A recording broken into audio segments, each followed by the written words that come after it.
Bienvenue dans cette deuxième partie. Nous avons dans la première euh, assemblé deux pignons pour former un engrenage en utilisant l'utilitaire de conception Design Accelerator qui permet de créer rapidement différentes solutions mécaniques. Nous allons maintenant paramétrer et observer le comportement de ces pignons grâce à la simulation dynamique. La simulation dynamique se trouve dans l'onglet Environnement. C'est le premier utilitaire de simulation. Il permet de simuler des vitesses, des accélérations, mais aussi des forces, des couples, selon les besoins. Lorsqu'on l'ouvre, par défaut, il interprète les assemblages. On voit dans l'arbre de construction ici qu'il retrouve, il a compris les logements et les plaquages. Ici également. Et là, il a regroupé deux pièces ensemble dans un groupe de soudure. Pour ce qu'on va faire aujourd'hui, c'est pas gênant. Parfois, ça sera un problème et on a la possibilité, dans ces cas-là, de pouvoir le supprimer le cas échéant. Mais globalement, les quatre pièces sont bloquées. On retrouve automatiquement deux, alors lui appelle ça engrenage, en réalité, donc un engrenage, je l'ai déjà dit, est constitué de deux pignons. Donc deux pignons, et c'est très important, lorsque vous allez enregistrer votre assemblage, ces deux pignons vont se ranger dans un dossier différent du spécifique pour l'engrenage, et vous pourrez réutiliser chacun des deux pignons séparément pour les mettre dans les bonnes classes d'équivalence. On aura l'occasion de traiter tout ça. Ici, nous retrouvons une première liaison pivot. Il a compris automatiquement que ce pignon tournait autour de l'axe. On peut observer ici qu'il y a un système avec une flèche, un système d'axe, qui représente l'axe X, deux flèches, l'axe Y, trois flèches, l'axe Z. Voilà ce que l'on a pour le premier pignon. On constate qu'on a la même chose pour le deuxième, c'est-à-dire un axe X, un axe Y et un axe Z, et les axes Z sont confondus, en tout cas collinéaires, pour les deux pignons. Il a compris qu'il y avait une relation de roulement cylindre sur cylindre entre ces deux pignons également. Voilà ce qu'il a fait tout seul. Et on va pouvoir maintenant, piloter notre pignon moteur pour entraîner le deuxième. Alors, il s'agit, le repère est bien sur le pivot 2 ici, c'est lui automatiquement qui a affecté les numéros des pivots. On pourrait le renommer au besoin et l'appeler le pivot de l'arbre moteur. Si je fais un double clic sur l'icône, cela ouvre un masque qui contiendra autant d'onglets qu'il y a de degrés de liberté, sachant que la parenthèse précise si c'est un degré de liberté en rotation, on voit la petite flèche ici, du degré de liberté en question, ou évidemment un degré de liberté en translation. Là, le seul mouvement possible pour ce pignon, c'est bien entendu de tourner. Sa position initiale en degrés, la voici. On pourrait très bien la modifier dans le cas d'une orientation importante dès le départ du fonctionnement du système, ce qui n'est pas le cas ici. Et puis ici, alors je vais venir déjà là, on pourrait, si besoin, par exemple, si on voulait paramétrer complètement ce que fait le moteur, on pourrait très bien activer le couple de la liaison et mettre ici, en newton millimètre ou en newton mètre, ici par défaut c'est des newton millimètres, et bien préciser le couple moteur. Alors je peux l'enlever puisqu'on ne va pas s'en servir pour aujourd'hui. Et ici, on va pouvoir indiquer soit l'évolution des positions, soit l'évolution des vitesses, soit l'évolution des accélérations. Alors, il est possible de faire un graphe. Voilà, donc ce graphe permet, en rajoutant des points, de pouvoir accélérer, ralentir, changer de sens de rotation, etc., etc. On pourrait en faire, sachant que chacune des zones en jaune, comme ça, commence et finit. Donc, on a la possibilité, par exemple, là, je vais mettre une valeur entière.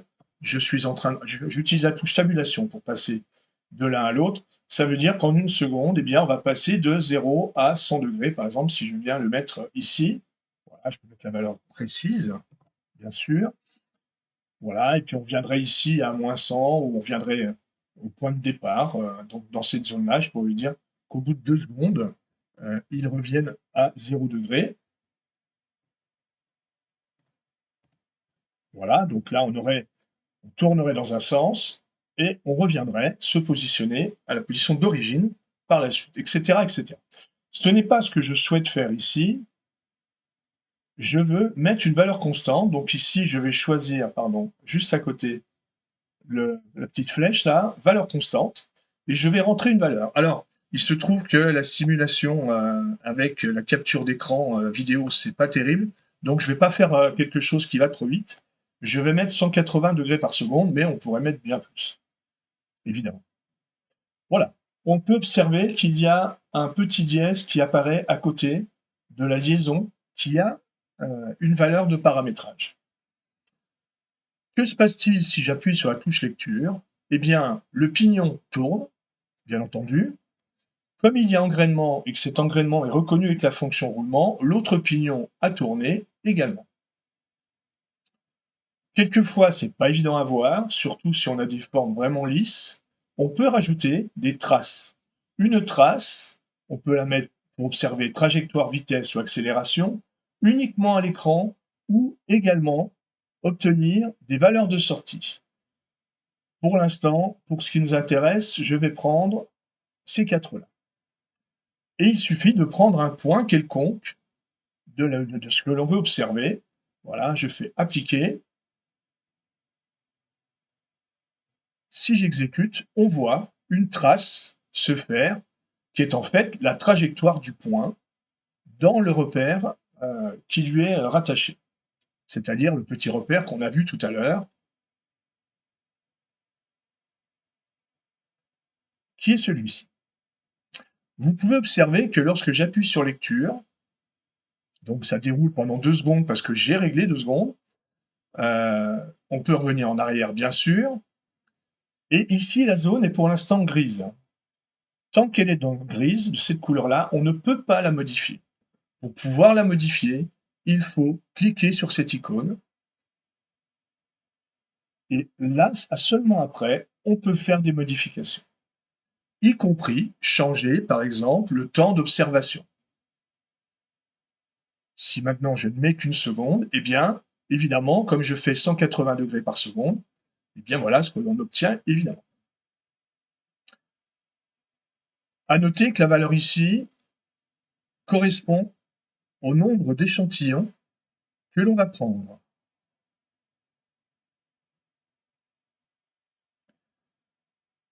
50, c'est peut-être un peu juste, mais il faut faire attention parce que si on met un plus longtemps, il fait une proportion. Ça alourdit les calculs, ça ralentit les performances de l'ordinateur. 100, c'est souvent suffisant. On peut donc le changer. Si vous voulez changer le temps ici, vous changez. Mais évidemment, petit bug, je ne reprends pas ma phrase précédente. On va poursuivre. Donc, je remontre la lecture que nous avons actuellement et nous allons laisser dans cette position-là pour faire la suite. La suite, c'est exploiter le lecteur de simulation. Pardon, le graphique de sortie. Alors, le graphique de sortie, on retrouve à gauche exactement la même chose que ce que l'on a vu avant, c'est-à-dire les liaisons. Et pour chaque liaison, les paramètres mécaniques, position, vitesse, accélération d'un côté, force et moment de l'autre. Alors nous, on va s'intéresser à la pivot 2. Rappelez-vous, c'est elle que l'on a programmée. Et donc ici, j'ai mes 100 points. Et ils sont tous à vitesse constante de l'unité, il faut développer un petit peu ici, 180 degrés par seconde. C'est ce qu'on a sur le graphique ici. Une ligne droite horizontale qui représente cela. Regardons maintenant quelle est la vitesse de notre autre liaison pivot, c'est-à-dire la vitesse angulaire de l'autre pignon. Eh bien, on peut observer moins 180. Alors, on peut donc constater qu'en mettant un rapport de 1, ce que l'on a mis, on a la même vitesse à ceci près qu'il y a changement de sens. On va essayer de s'en convaincre. Je vais rajouter une trace. Donc ça, on peut le mettre de côté, on peut le réduire si besoin. Je vais rajouter une trace sur l'autre pignon. Voilà, ici par exemple.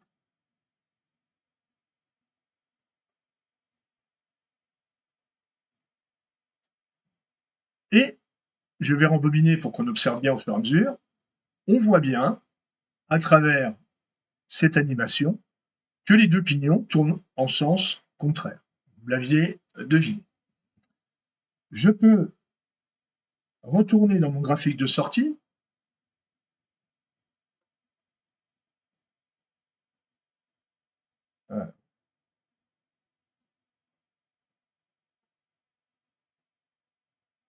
Réafficher mes vitesses.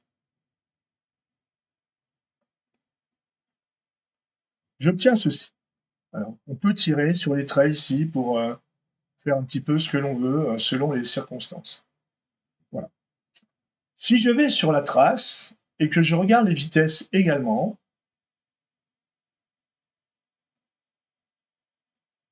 j'obtiens sans surprise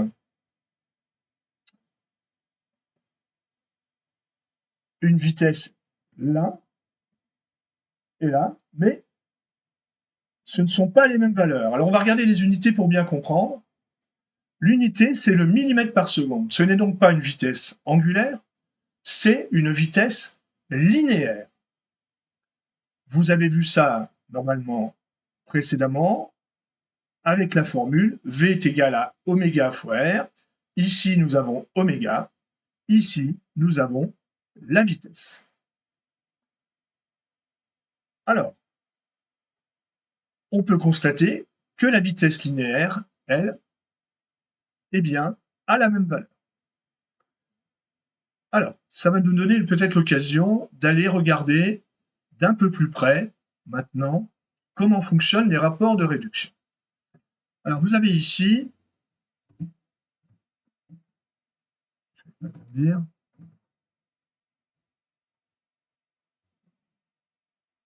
voilà.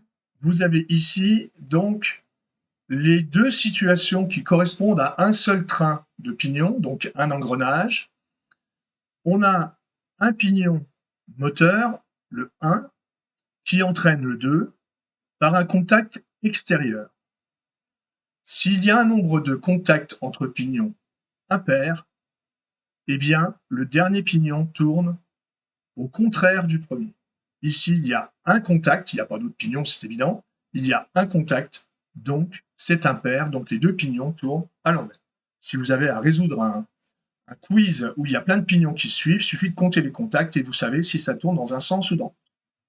En revanche, s'il y a un engrenage avec un intérieur, avec un pignon et une couronne dentée, comme vous avez sur le côté droit, et bien là, vous pouvez observer que les deux pignons vont tourner, pignon et couronne, vont tourner dans le même sens.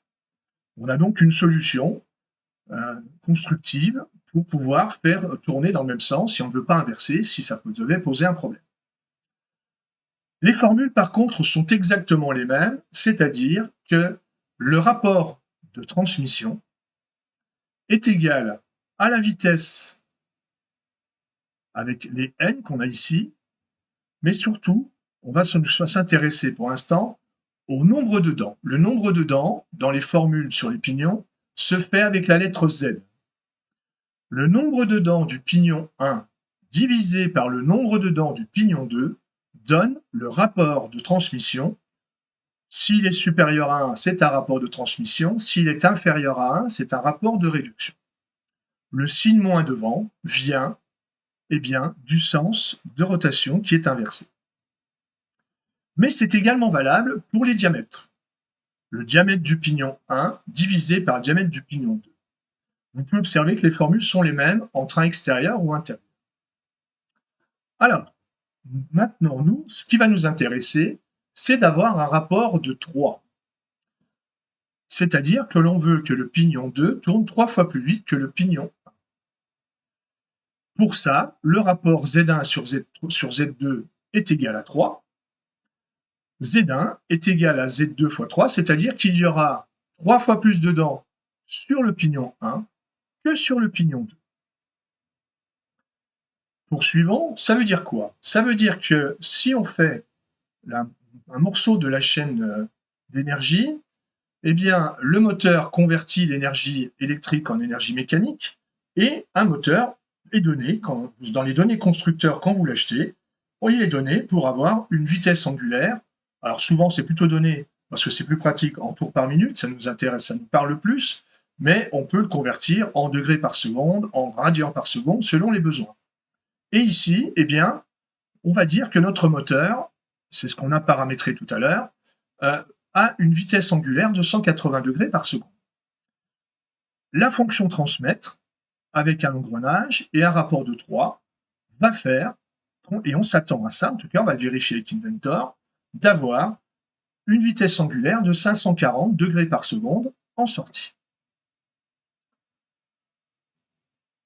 Ce rapport, on le retrouve ici, Z1 sur Z2, c'est valable aussi pour le rayon primitif, c'est valable pour le couple transmis, mais vous le voyez, c'est l'inverse des vitesses.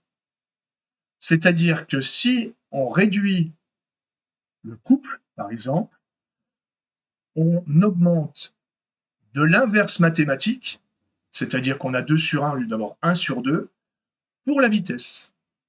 Et au final, il y a conservation de la même puissance, puisque la puissance, c'est la vitesse angulaire que multiplie le couple. Donc, c'est bon à savoir, si vous cherchez à multiplier par 3 la vitesse de votre pignon, vous perdez un tiers, vous perdez 3 fois le couple, donc vous n'aurez plus qu'un tiers du couple en sortie. Et inversement, bien entendu. La vitesse linéaire V, qui se fait avec la formule V est égal oméga R, c'est donc ce qu'on a lu tout à l'heure sur la trace, ça correspond à ce vecteur vitesse-là, et on voit que les deux pignons, au moment du contact, ont bien le même vecteur vitesse, c'est la raison pour laquelle il n'y avait pas de signe moins. En revanche, oméga ici va dans le sens horaire, alors que ici oméga va dans le sens anti-horaire. On voit bien que l'un est positif quand l'autre est négatif.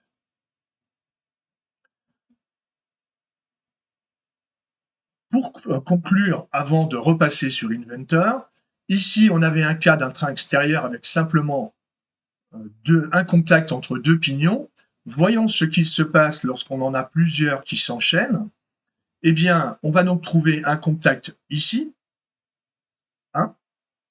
puis un deuxième contact ici, 2, c'est pair. Ce pignon-là tourne dans le même sens que ce pignon-là. Ça, c'est pour le signe. Que se passe-t-il maintenant pour le rapport de transmission? Je vais avoir Z1 sur Z2, comme tout à l'heure, roue menante sur roue menée, roue de l'arbre moteur sur l'arbre entraîné, donc le pignon entraîné. Z1 sur Z2, vous le retrouvez ici. Mais ensuite, lorsque 2 tournent, 3 tournent, ils sont liés ensemble. J'ai un deuxième rapport où cette fois-ci le pignon 3 est moteur et il va entraîner le pignon 4. On retrouve donc Z3 au-dessus, Z4 en dessous. Attention à bien retenir par cœur, entre les deux, ce n'est pas un plus, mais c'est un multiplié. Sinon, ça ne fonctionne pas. Donc ici, le rapport entre 1 et 4 sera de Z3 fois Z1 sur Z4 fois Z2. Alors, on aura peut-être l'occasion d'enchaîner des pignons par la suite, mais pour l'instant, on va pouvoir revenir sur Inventor pour exploiter tout ça. Alors, nous allons sortir de la simulation dynamique, je ferme proprement, Et nous allons modifier, alors soit avec un clic droit ici, soit avec un clic droit ici, modifier à l'aide de Design Accelerator, nous allons changer le rapport d'engrenage souhaité. On voit au passage ici qu'on pourrait avoir donc un rapport interne si nous avions une couronne avec un pignon. Il le créera automatiquement. Alors évidemment, dans ce cas-là, il faudrait avoir d'autres paramètres que là maintenant, c'est un peu tard. Alors, je vais mettre 3 puisque c'est ce que je veux avoir. Calculer. Mais il se trouve qu'il considère pour l'instant que le pignon menant, c'est celui-ci. Ça ne correspond pas à ce que l'on veut faire, puisque là, ça serait pas élégant d'avoir un pignon qui sort du carter. Et de toute façon, on a dit que c'était le pignon qui avait le plus de dents, c'était le pignon lié à l'arbre moteur. Il faut donc mettre l'inverse mathématique. L'inverse mathématique, c'est donc 1 sur 3, calculé. Et là, on a bien le rapport, en tout cas, on va le vérifier, que l'on attendait, c'est-à-dire d'avoir 3 fois plus de dents ici que là. Je fais OK, accepter. Voilà, alors on pourrait compter les dents. Bon, c'est un peu fastidieux, mais si vous les comptez, vous allez trouver, normalement, 3 fois plus. On passe maintenant dans Environnement, simulation dynamique. Nous allons relancer la lecture.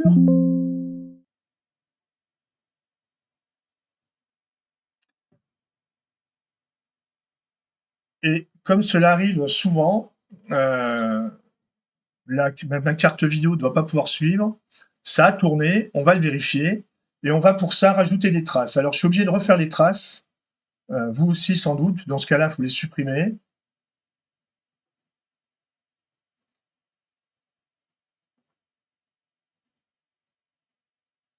Et on refait. Alors, est-ce qu'on voit la trace? Non plus. Alors vous, je pense que vous le voyez, hein. On va maintenant aller voir le graphique de sortie pour voir si cela... Donc en fait, j'ai l'explication. On n'a plus le petit symbole dièse. On a perdu le fait d'avoir changé les pignons, nous a fait perdre le paramétrage. Donc c'est pour ça que j'avais pas de trace et que rien ne fonctionnait, tout simplement. On va donc retourner ici et remettre 180.